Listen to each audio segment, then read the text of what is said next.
Price the lord. ಈ ದಿನದ ಬಲಪಡಿಸುವ ವಾಕ್ಯ ಯೆಶಾಯ 40ನೇ ಅಧ್ಯಾಯ 29ನೇ ವಚನ. ಸೋತವನಿಗೆ ತ್ರಾಣವನ್ನು ಅನುಗ್ರಹಿಸಿ ನಿರ್ಬಲನಿಗೆ ಬಹುಬಲವನ್ನು ದಯಪಾಲಿಸುತ್ತಾನೆ. ಆಮೇನ್. ಪ್ರಿಯ ದೇವರ ಮಕ್ಕಳೇ, ದೇವರ ವಾಕ್ಯಲ್ಲಿ ಹೇಳಲ್ಪಡ್ತಾ ಇದೆ, ಆತನು ಸೋತವನಿಗೆ ತ್ರಾಣವನ್ನು. ಹಲ್ಲೆಲೂಯಾ. ಈ ದಿನ ಎಷ್ಟು ಜನ ಸೋತು ಹೋಗಿದ್ದೀರಾ? ಅಯ್ಯೋ, ನಾನು ಇಷ್ಟು ಕೆಲಸ ಮಾಡ್ತಾ ಇದ್ದೀನಿ, ನನ್ನ ಪರಿಸ್ಥಿತಿಗಳು ಯಾವುದೂ ಬದಲಾಗ್ತಾ ಇಲ್ಲ, ನನ್ನ ಸಾಲ ಸಮಸ್ಯೆ ಬಗೆಹರಿತಾ ಇಲ್ಲ. ಹಲ್ಲೆಲೂಯಾ. ಇಷ್ಟೊಂದು ಒಳ್ಳೇದು ಮಾಡ್ತಾ ಇದ್ದೀನಿ, ನನ್ನನ್ನು ಯಾರು ಅರ್ಥ ಮಾಡ್ಕೊಳ್ತಾ ಇಲ್ಲ. ಇಷ್ಟು ಕಠಿಣವಾಗಿ ದುಡಿದು ಮನೇನ ನೋಡ್ಕೊಳ್ತಾ ಇದ್ದೀನಿ, ಯಾರು ಕೂಡ ನನ್ನ ಕಠಿಣವಾದ ಪರಿಶ್ರಮವನ್ನು ಗುರುತಿಸ್ತಾ ಇಲ್ಲ. ಹಲ್ಲೆಲೂಯಾ. ಇನ್ನು ಅನೇಕ ರೀತಿಯಲ್ಲಿ ಸೋತು ಹೋಗಿದ್ದೀರಾ. ಹಲ್ಲೆಲೂಯಾ. ಎಷ್ಟೋ ಜನ ಏನೇನೋ ಪ್ರಯತ್ನಗಳು ಮಾಡಿ, ಅಯ್ಯೋ ಇದು ನನ್ನ ಕೈಗೂಡಿ ಬರ್ತಾ ಇಲ್ಲ, ಇದು ನಡೀತಾ ಇಲ್ಲ, ಇದು ಆಗ್ತಾ ಇಲ್ಲ, ಇದು ಸರಿ ಹೋಗ್ತಾ ಇಲ್ಲ, ನನ್ನ ಆರೋಗ್ಯ ಚೇತರಿಸ್ಕೊಳ್ತಾ ಇಲ್ಲ, ಹಾಗೆ ಹೀಗೆ ಅನೇಕ ವಿಷಯಗಳಲ್ಲಿ ಸೋತು ಹೋಗಿದ್ದೀರಾ. ಆಮೇನ್. ಹಲ್ಲೆಲೂಯಾ. ದೇವರ ವಾಕ್ಯ ನಿಮಗೆ ನೇರವಾಗಿ ಬರ್ತಾ ಇದೆ, ಆತನು ಸೋತವನಿಗೆ ತ್ರಾಣವನ್ನು ಅನುಗ್ರಹಿಸುವ ದೇವರು. ಹಲ್ಲೆಲೂಯಾ. ಕೆಲವು ವೇಳೆ ನಾವು ಸೋತು ಹೋಗಿದ್ದಾಗ, ಬಹಳ ದುಃಖದಲ್ಲಿದ್ದಾಗ, ವೇದನೆಯಲ್ಲಿದ್ದಾಗ ಯಾರಾದರೂ ಮನುಷ್ಯರು ಬಂದು ಸ್ವಲ್ಪ ಹೊತ್ತು ನಮ್ಮ ಹತ್ರ ಮಾತಾಡ್ಬೋದು, ನಮ್ಮನ್ನು ಬಲಪಡಿಸ್ಬೋದು, ನಮ್ಮನ್ನು ಧೈರ್ಯ ಪಡಿಸ್ಬೋದು, ಒಳ್ಳೆ ಸಂತೈಸೋ ಮಾತುಗಳನ್ನ ಹೇಳ್ಬೋದು. ಆದರೆ ಕೆಲವು ಸಮಯದ ನಂತರ ಮತ್ತೆ ಏನಾಗ್ಬಿಡುತ್ತೆ, ಸೋತು ಹೋಗ್ತೇವೆ. ಹಲ್ಲೆಲೂಯಾ. ಇನ್ನು ಕೆಲವರಿಗೆ ಸೋತು ಹೋದಾಗ, ಅಯ್ಯೋ ಸ್ವಲ್ಪ ಹೊತ್ತು ಟಿವಿ ನೋಡೋಣ, ಸ್ವಲ್ಪ ಸಿನಿಮಾ ಏನಾದರೂ ನೋಡೋಣ, ಸ್ವಲ್ಪ ಸೀರಿಯಲ್ ನೋಡೋಣ, ಸ್ವಲ್ಪ ಫೋನಲ್ಲಿ ಏನಾದರೂ ರೀಲ್ಸ್ ನೋಡೋಣ. ಹಲ್ಲೆಲೂಯಾ. ಇನ್ನು ಕೆಲವರು ಫೋನಲ್ಲಿ ಸ್ವಲ್ಪ ಹೊತ್ತು ವಾಕ್ಯ ಕೇಳೋಣ, ಆ ರೀತಿಗೆಲ್ಲ ಮಾಡ್ತೀವಿ. ಆದರೆ ಇದೆಲ್ಲವೂ ಕೂಡ ಟೆಂಪ್ರವರಿ, ಅಂದರೆ ತಾತ್ಕಾಲಿಕವಾಗಿ ಒಂದು ಬಲವನ್ನು ಕೊಡ್ತಾ ಇದೆ ಹೊರತು ನಮಗೆ ಶಾಶ್ವತವಾದ ಒಂದು ಬಿಡುಗಡೆ ಸಿಗ್ತಾ ಇಲ್ಲ. ಹಲ್ಲೆಲೂಯಾ.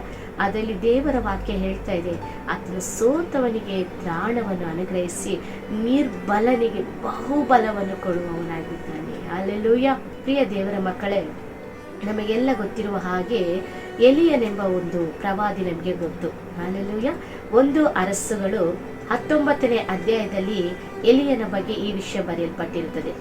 ಆತನು ನೋಡ್ರಿ, ನಮ್ಮ ಹಾಗೆ ಸಾಮಾನ್ಯವಾದ ವ್ಯಕ್ತಿ. ಆತನು ಪ್ರಾರ್ಥನೆ ಮಾಡಿದಾಗ 3.5 ವರ್ಷಗಳವರೆಗೂ ದೇಶದಲ್ಲಿ ಮಳೆ ಬರಲಿಲ್ಲ. ಅಲ್ಲೆಲ್ಲೂಯ್ಯ. ಅದೇ ಎಲಿಯನು ಮತ್ತೆ ಪ್ರಾರ್ಥನೆ ಮಾಡಿದಾಗ ಅಂಗೈಯಷ್ಟು ಮೇಘದಿಂದ ಒಂದು ದೊಡ್ಡ ಘನವಾದ ಮಳೆ ಸುರಿಯಿತು. ಅಲ್ಲೆಲ್ಲೂಯ್ಯ. ಅದೇ ರೀತಿಯಾಗಿ ಎಲಿಯನು ಪ್ರಾರ್ಥನೆ ಮಾಡಿದಾಗ ಆಕಾಶದಿಂದ ಬೆಂಕಿ ಇಳಿಯಿತು. ಅಲ್ಲೆಲ್ಲೂಯ್ಯ. ಇಷ್ಟೊಂದು ಅದ್ಭುತಗಳನ್ನು ಮಾಡಿದಂಥ ವ್ಯಕ್ತಿ, ತನ್ನ ಪ್ರಾರ್ಥನೆಯಲ್ಲಿ ಇಷ್ಟು ಶಕ್ತಿ ಇದೆ, ದೇವರಲ್ಲಿ ಇಷ್ಟು ನಂಬಿಗಸ್ತನಾಗಿದ್ದಾರೆ, ದೇವರಲ್ಲಿ ಇಷ್ಟು ವೈರಾಗ್ಯವಾಗಿದ್ದಾರೆ, ಇಂಥ ಒಂದು ಬಲವಾದ ಕಾರ್ಯಗಳನ್ನು ಮಾಡಿದಂಥ ಎಲಿಯ ಯೆಜೆಬೇಲಲ್ ಎಂಬ ಒಂದು ಸ್ತ್ರೀಯ ನಿಮಿತ್ತವಾಗಿ ಹೆದರಿಕೊಂಡು ಹೋಗ್ಬಿಟ್ಟು ಅಡಗಿಕೊಳ್ತಾರೆ. ಅಲ್ಲೆಲ್ಲೂಯ್ಯ. ಅಂದ್ರೆ ಸೋತು ಹೋಗ್ತಾರೆ. ಎಷ್ಟು ಕಾರ್ಯಗಳನ್ನ ಮಾಡಿದ್ದಾರೆ, ತನ್ನ ಪ್ರಾರ್ಥನೆ ಮೂಲಕ ಎಷ್ಟೋ ಕಾರ್ಯಗಳು ನಡೆದಿದೆ. ಅಂತ ಒಂದು ವ್ಯಕ್ತಿ ಒಂದು ವಿಷಯದಲ್ಲಿ ಒಂದು ಸಾವಿನ ಹೆದರಿಕೆಯಿಂದಾಗಿ, ಆ ಯೆಜೆಬೇಲಲ್ ಎಂಬ ಒಂದು ಸ್ತ್ರೀಯ ಒಂದು ಮಾತುಗಳಿಂದಾಗಿ ಅವರು ಸೋತು ಹೋಗಿ ಹಾಗೆಯೇ ಅಡಗಿಕೊಂಡಿದ್ದಾರೆ. ಹಲ್ಲೆಲೂಯಾ. ಆಗ ಅದೇ 1 ಅರಸು 19ನೇ ಅಧ್ಯಾಯದಲ್ಲಿ ನೀವು ಓದಬಹುದು. ಅದರ ನಂತರ ಮತ್ತೆ ದೇವದೂತನು ಬಂದು ಆತನನ್ನು ಎಬ್ಬಿಸಿ, ಎದ್ದು ನೀನು ಊಟ ಮಾಡು, ನೀನು ಹೋಗಬೇಕಾದ ದೂರ ಬಹಳಷ್ಟಿದೆ. ಹಲ್ಲೆಲೂಯಾ. ಇವತ್ತು ನಿಮ್ಮನ್ನು ನೋಡಿ ದೇವರು ಅದೇ ಮಾತನ್ನ ಹೇಳ್ತಾ ಇದ್ದಾರೆ.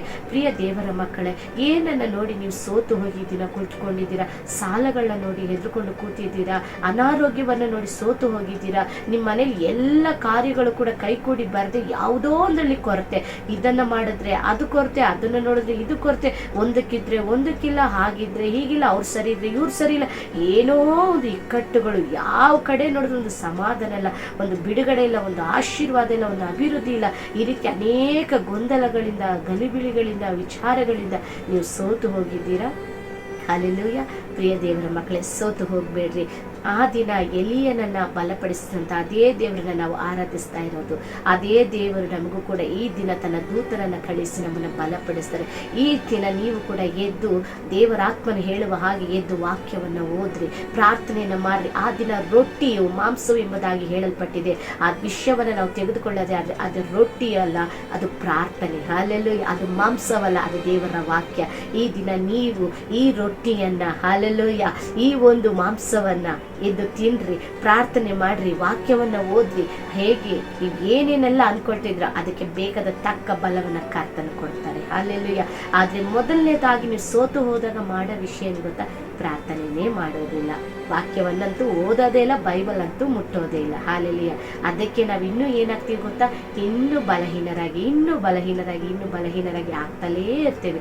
ಪ್ರಿಯ ದೇವರ ಮಕ್ಕಳೇ, ನಾವು ಯಾವಾಗೆಲ್ಲ ಸೋತು ಹೋಗ್ತೀವೋ ಮೊದಲನೇದಾಗಿ ನಾವು ಮಾಡಬೇಕಾಗಿರೋ ದೇವರ ವಾಕ್ಯವನ್ನು ಓದಬೇಕು, ದೇವರನ್ನ ಪ್ರಾರ್ಥಿಸಬೇಕು. ನಿಮಗೆ ಕುಳಿತು ಪ್ರಾರ್ಥನೆ ಮಾಡೋಕ್ಕೆ ಆಗಿಲ್ಲ ಅಂದ್ರೂ ಪರವಾಗಿಲ್ಲ, ನೀವು ಹೇಗಿದ್ರು ಪರವಾಗಿಲ್ಲ. ನೀವು ನಡೀತಾ ಇದ್ರು, ಅಡುಗೆ ಮಾಡ್ತಾ ಇದ್ರು, ಮನೆ ಕೆಲಸ ಮಾಡ್ತಾ ಇದ್ರು, ನೀವು ಆಫೀಸಲ್ಲಿ ಕೆಲಸ ಮಾಡ್ತಾ ಇದ್ರು, ನೀವು ಯಾವ ಸ್ಥಿತಿಯಲ್ಲಿದ್ರು ಪರವಾಗಿಲ್ಲ, ನೀವು ಮನಸಾರೆ ದೇವರೊಟ್ಟಿಗೆ ಮಾತನಾಡ್ರಿ, ಮನಸಾರೆ ದೇವರನ್ನ ಪ್ರಾರ್ಥಿಸ್ತಾ ಇರಿ. ನೀವು ಯಾವ ಸ್ಥಿತಿಯಲ್ಲಿದ್ರು ಕೂಡ ಪ್ರಾರ್ಥನೆ ಮಾಡ್ರಿ. ನೋಡ್ರಿ, ಯೋನನು ಮೀನಿನ ಹೊಟ್ಟೆಯಲ್ಲಿದ್ದಾಗ ಕೂಡ ದೇವರನ್ನ ಪ್ರಾರ್ಥನೆ ಮಾಡ್ದ. ಹಲ್ಲೆಲೂಯಾ. ನಾವು ಎಂಥ ಸ್ಥಿತಿಯಲ್ಲಿದ್ರೂ ಪರವಾಗಿಲ್ಲ, ಆತನನ್ನು ನೋಡಿ ಕೂಗಿ ಮೊರೆ ಇಟ್ಟು ನಾವು ಪ್ರಾರ್ಥಿಸುವಾಗ ಖಂಡಿತ ಆತನು ಅದ್ಭುತಗಳನ್ನು ಮಾಡೇ ಮಾಡ್ತಾರೆ. ನಿಮಗೆ ಬೇಕಾದ ಬಹುಬಲವನ್ನು ನಿಶ್ಚಯವಾಗಿ ಕರ್ತನು ಕೊಡ್ತಾರೆ.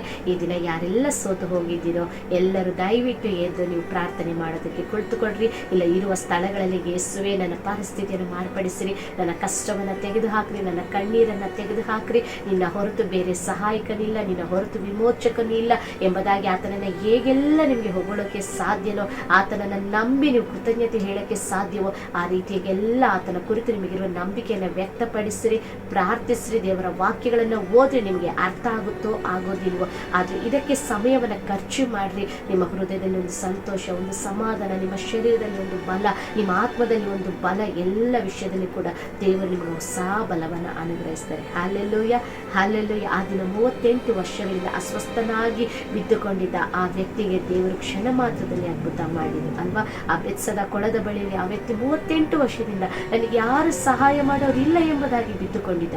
ಒಂದು ದಿನ ಬಂತು, ನೇರವಾಗಿ ಯೇಸು ಕ್ರಿಸ್ತನೇ ಹೋಗಿ ಅದ್ಭುತ ಮಾಡಿದ್ರು. ಈ ದಿನ ಕೂಡ ಯಾವ ಮನುಷ್ಯರನ್ನು ನಿರೀಕ್ಷಿಸಬೇಡ್ರಿ, ಯಾವ ಕಾರ್ಯವನ್ನು ನಿರೀಕ್ಷಿಸಬೇಡ್ರಿ. ಯೇಸು ಕ್ರಿಸ್ತನು ನಿಮಗೂ ಕೂಡ ನೇರವಾಗಿ ಬಂದು ಒಂದು ಅದ್ಭುತವನ್ನು ಮಾಡಲು ಆತನ ಸಿದ್ಧನಾಗಿದ್ದಾರೆ. ಅದಕ್ಕಾಗಿ ನೀವು ಮಾಡಬೇಕಾಗಿರೋದು ಆತನನ್ನು ಮಾತ್ರ ನಿರೀಕ್ಷಿಸ್ರಿ, ಆತನಲ್ಲೇ ಬಲವನ್ನು ಎದುರು ನೋಡ್ರಿ. ಖಂಡಿತವಾಗಿ ಯೆಶಾಯ 40:29 ವಾಕ್ಯದ ಪ್ರಕಾರ ಆತನು ಸೋತವನಿಗೆ ತ್ರಾಣವನ್ನು ಅನುಗ್ರಹಿಸಿ ನಿರ್ಬಲರಿಗೆ ಬಹು ಬಲವನ್ನು ಕೊಡುವ ದೇವರಾಗಿದ್ದಾರೆ. ನಿಶ್ಚಯವಾಗಿ ನಾನು ನಂಬ್ತೇನೆ, ಈ ದಿನ ನಮಗೆ ದೇವರು ಬೇಕಾದ ಬಲವನ್ನು ಅನುಗ್ರಹಿಸ್ತಾರೆ. ಧೈರ್ಯವಾಗಿ ನಿಮ್ಮ ಬಲವನ್ನಲ್ಲ, ನಿಮ್ಮ ಹಣದ ಬಲವನ್ನಲ್ಲ, ನಿಮಗಿರುವ ವ್ಯಕ್ತಿಗಳ ಬಲವನ್ನಲ್ಲ, ದೇವರ ಬಲವನ್ನು ಆಧಾರ ಮಾಡಿಕೊಂಡು ಕೆಲಸಗಳನ್ನು ಪ್ರಾರಂಭಿಸಿ ನೀವು ಮುಂದೆ ಹೋಗ್ರಿ. ದೇವರನ್ನೇ ಆಧಾರ ಮಾಡಿಕೊಡ್ರಿ. ಆತನ ಬಹುಬಲವನ್ನು ಕೊಟ್ಟು ನಿಮ್ಮನ್ನು ಆಶೀರ್ವದಿಸಿ ಬಲಪಡಿಸಿ ದೊಡ್ಡ ಕಾರ್ಯಗಳನ್ನು ಮಾಡ್ತಾರೆ. ನಿಶ್ಚಯವಾಗಿ ಈ ವಾಕ್ಯ ನಿಮಗೂ, ನಿಮ್ಮ ಕುಟುಂಬಗಳಿಗೂ, ನಿಮ್ಮ ವೈಯಕ್ತಿಕ ಕಾರ್ಯಗಳಿಗೂ ಪ್ರಯೋಜನವಾಗಿರ್ತದೆ ಎಂಬುದಾಗಿ ನಾನು ಕರ್ತನಲ್ಲಿ ನಂಬುತ್ತೇನೆ. ಎಲ್ಲ ಮಹಿಮೆ ಕರ್ತನಿಗೆ ಸಲ್ಲಲಿ. Price the lord. ಒಂದು ವಿಶೇಷ ಮನವಿ, ಅನೇಕರು ಪ್ರತಿನಿತ್ಯ ಈ ಕಾರ್ಯಗಳನ್ನು ನೋಡ್ತಾ ಇದ್ದೀರಾ, ಅನೇಕರಿಗೆ ಇದು ಪ್ರಯೋಜನವಾಗಿದೆ ಎಂಬುದಾಗಿ ತಿಳಿಸ್ತಾ ಇದ್ದೀರಾ. ಇನ್ನು ಈ ಸೇವೆಗಾಗಿ ಪ್ರತಿನಿತ್ಯ ನಿಮ್ಮ ಪ್ರಾರ್ಥನೆಗಳಲ್ಲಿ ನೆನೆಸಿಕೊಳ್ಳ್ರಿ, ಪ್ರಾರ್ಥನೆ ಮಾಡ್ರಿ. ಇನ್ನು ಯಾರೆಲ್ಲ ಕೂಡ ಸಬ್ಸ್ಕ್ರೈಬ್ ಮಾಡಿಕೊಂಡಿಲ್ವೋ ದಯವಿಟ್ಟು ಸಬ್ಸ್ಕ್ರೈಬ್ ಮಾಡಿಕೊಳ್ಳ್ರಿ, ಅನೇಕರಿಗೆ ಶೇರ್ ಮಾಡ್ರಿ, ಲೈಕ್ ಮಾಡಿ. ಖಂಡಿತ ದೇವರ ಈ ಸೇವೆ ಮೂಲಕ ನಿಮ್ಮನ್ನು ಕೂಡ ಆಶೀರ್ವದಿಸ್ತಾರೆ ಎಂಬುದಾಗಿ ನಾನು ನಂಬ್ತೇನೆ. ಎಲ್ಲ ಮಹಿಮೆ ಕರ್ತನಿಗೆ ಸಲ್ಲಲಿ. God bless you. Praise the lord.